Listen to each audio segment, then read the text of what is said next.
श्रीमद्रामायणे वाल्मीकीये आदिकाव्ये उत्तरकाण्डे 49 सर्गः। वाल्मीक्याश्रमे सीतानयनम्।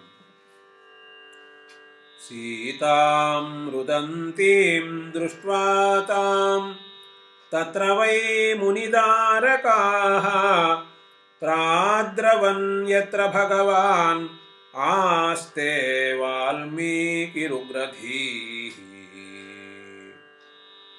अभिवाद्य मुनेः पादौ मुनिपुत्रा महर्षये सर्वं निवेदयामासुः तस्यास्तु रुदितस्वनम्।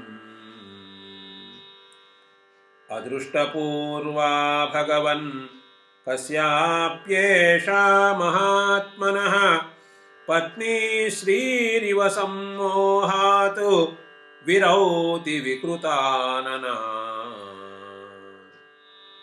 भगवन् साधु पश्यत्वं देवतामिव खाच्युतां नद्यास्तु तीरे भगवन् वरस्त्री कापि दुःखिता। दृष्टास्माभिः प्ररुदिता दृढं शोकपरायणा अनर्हा दुःखशोकाभ्याम् एका दीना ह्यनाथवत्। न ह्येनां मानुषीं विद्मः सत्क्रियास्याः प्रयुज्यताम् आश्रमस्या विदूरे च त्वामियं शरणं गता।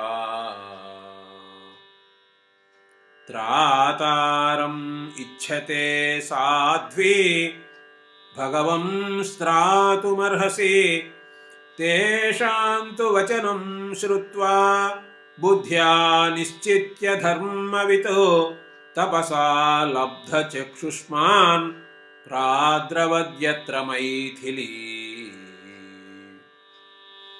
तं प्रयान्तम् अभिप्रेत्य शिष्या ह्येनं महामतिं तं तु देशम् अभिप्रेत्य किञ्चित् पद्भ्यां महामतिः।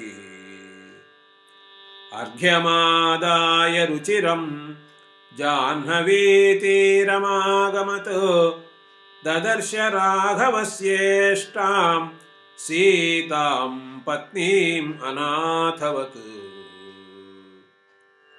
तां सीतां शोकभारार्तां वाल्मीकिर्मुनिपुङ्गवः उवाच मधुरां वाणीं ह्लादयन्निव तेजसा। स्नुषा दशरथस्य त्वं रामस्य महिषी प्रिया जनकस्य सुता राज्ञः स्वागतं ते पतिव्रते।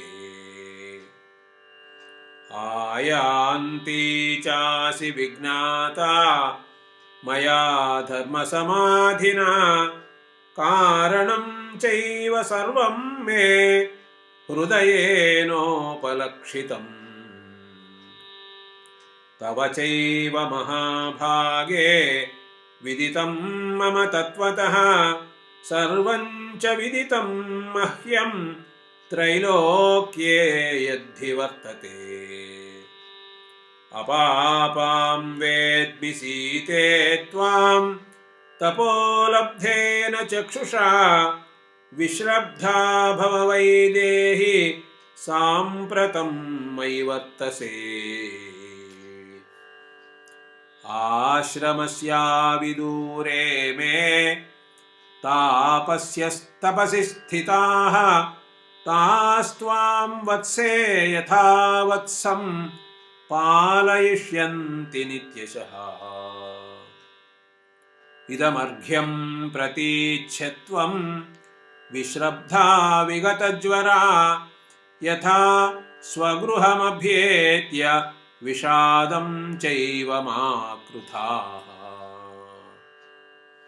श्रुत्वा तु भाषितं सीता मुनेः परममद्भुतं शिरसा वन्द्य चरणौ तथेत्याह कृताञ्जलिः।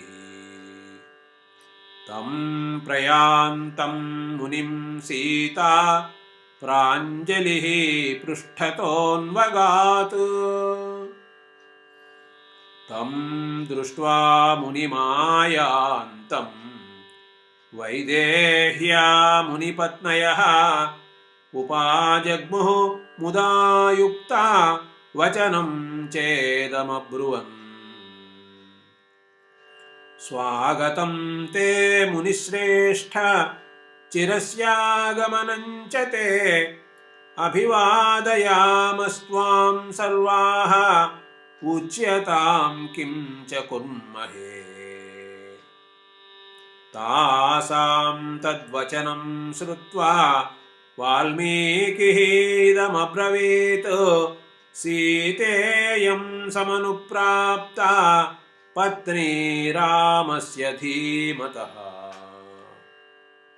स्नुषा दशरथस्यैषा जनकस्य सुता सती अपापपतिना त्यक्ता परिपाल्या मया सदा।